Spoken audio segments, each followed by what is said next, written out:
कहते हैं जिसका कोई नहीं होता उसका खुदा होता है। वो किसी ना किसी तरह मदद अपने बंदों तक पहुंचा देता है। ये बात बिल्कुल सच साबित हुई है। हाल ही में हल्द्वानी में जो हुआ उसे सबने देखा।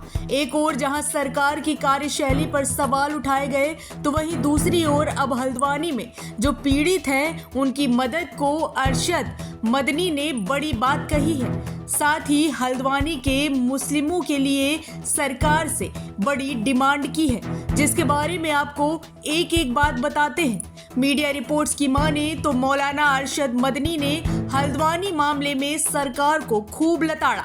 उन्होंने पुलिस की निंदा करते हुए कहा कि हल्द्वानी में पुलिस की बर्बरता और क्रूरता की निंदा करते हुए उन्होंने उत्तराखंड सरकार से मांग की है कि हल्द्वानी में जो निर्दोष लोग पुलिस की गोली से मारे गए हैं उन्हें न केवल उचित मुआवजा दे बल्कि उनके परिवार में से एक व्यक्ति को सरकारी नौकरी भी दे, जिससे प्रभावित परिवारों को भुखमरी और प्रताड़ना से बचाया जा सके। उन्होंने भीड़ पर अंधाधुंध गोलियां चलाने वाले पुलिस कर्मियों के खिलाफ कड़ी कानूनी कार्रवाई की भी मांग की है। उन्होंने कहा, हम वैध अवैध की बहस में अभी नहीं पड़ना चाहते। हम तो बस ये जानते हैं कि अंधाधुंध गोलियां चलाई गई, जिसके कारण 6 निर्दोष लोगों को अपने जीवन से हाथ धोना पड़ा और 2 लोग अब भी अस्पतालों में जिंदगी और मौत से जूझ रहे हैं। मौलाना मदनी ने कहा कि लोगों पर अन्यायपूर्ण क्रूरता की गई। यहाँ तक कि 6 ऐसे लोगों को गोली मारकर शहीद कर दिया गया जो पेशे से मजदूर थे, अपना काम पूरा करके घर लौट रहे थे। अब उन पर ही दंगा और हिंसा का सारा दोष थोपकर न केवल उन्हें गिरफ्तार किया जा रहा है बल्कि उनसे नुकसान की भरपाई भी करने को कहा गया है। ये कहाँ का न्याय है? वहीं 6 मुस्लिम की मौत को लेकर प्रशासन पर सवाल खड़े किए। साथ ही कहा कि बड़ा प्रश्न यह है कि स्थानीय लोगों का जो नुकसान हुआ और जो 6 कीमती जानी गई हैं, इसका जिम्मेदार कौन है और क्या इसकी कोई जांच नहीं होनी चाहिए और क्या इसका कोई जुर्माना नहीं मांगा जाना चाहिए। उन्होंने कहा कि पूरा हल्द्वानी शहर वसीयत की जमीन पर आबाद है।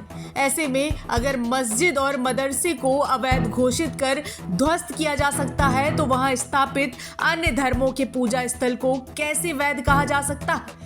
इससे स्पष्ट है कि ऐसा धार्मिक भेदभाव के आधार पर किया गया है और इसका उद्देश्य शहर के सांप्रदायिक सौहार्द को नुकसान पहुंचाना और मुसलमानों को सबक सिखाना है। उन्होंने यह भी कहा कि अगर राज्य सरकार पुलिस कर्मियों के खिलाफ कोई एक्शन नहीं लेती और पीड़ितों के लिए उचित मुआवजे की घोषणा नहीं करती है तो शीघ्र ही जमीयत उलमाए हिंद की इसके खिलाफ अदालत जाएगी। बता दें, हल्द्वानी में मारे गए लोगों के लिए अरशद मदनी ने सहायता देने का भी ऐलान किया है। उन्होंने ट्वीट करते हुए लिखा है कि हल्द्वानी दंगे के दोषी पुलिस अधिकारियों पर कानूनी कार्रवाई जरूरी है। जमीयत उलेमा की ओर से हल्द्वानी पुलिस फायरिंग के पीड़ितों को प्रति व्यक्ति 2 लाख रुपए और राहत के लिए 25 लाख रुपए की तत्काल सहायता देने की घोषणा।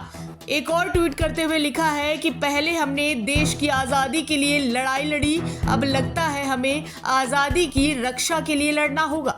यह हमारा देश है, हम यहीं पैदा हुए हैं। हमारे पूर्वजों ने न केवल इस देश के विकास में महत्वपूर्ण भूमिका निभाई है बल्कि इसकी आज़ादी के लिए अपने प्राणों की आहुति भी दी है। अब जिस तरह से मौलाना अरशद मदनी समेत कई मौलानाओं ने आवाज को बुलंद किया है, उससे सबके माथे पर चिंता की लकीरें खिंच गई हैं। इस पर आपकी क्या राय है? कमेंट बॉक्स में हमें जरूर बताएं। वीडियो को लाइक करें, शेयर करें, चैनल को सब्सक्राइब करना बिल्कुल ना भूलें। नमस्कार।